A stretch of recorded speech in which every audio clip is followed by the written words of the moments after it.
मुख्यमंत्री श्री अजितदादा पवार यांच्या अपघाती आणि अकाली निधनाने आम्हा सर्वांना खूप मोठं दुःख झालेलं आहे. त्यांचं नेतृत्व हे खऱ्या अर्थाने दादा होते.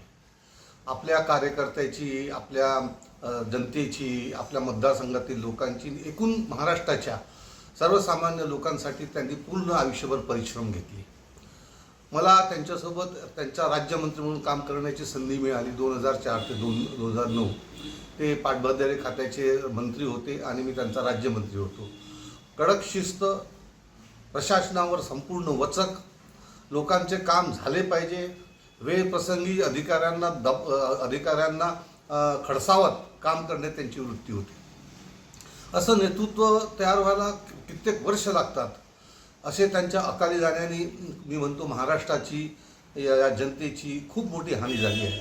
ईश्वर त्यांच्या कुटुंबियांना, त्यांना मी माझ्यातर्फे, माझ्या परिवारातर्फे आणि काँग्रेस पक्षातर्फे, अमरावती शहर जिल्हा काँग्रेस पक्षातर्फे श्रद्धांजली देतो आणि ईश्वराजवळ प्रार्थना करतो की त्यांच्या कुटुंबियांना जी अपरिमित हानी झालेली आहे ती सहन करण्याची ईश्वर त्यांना शक्ती देईल.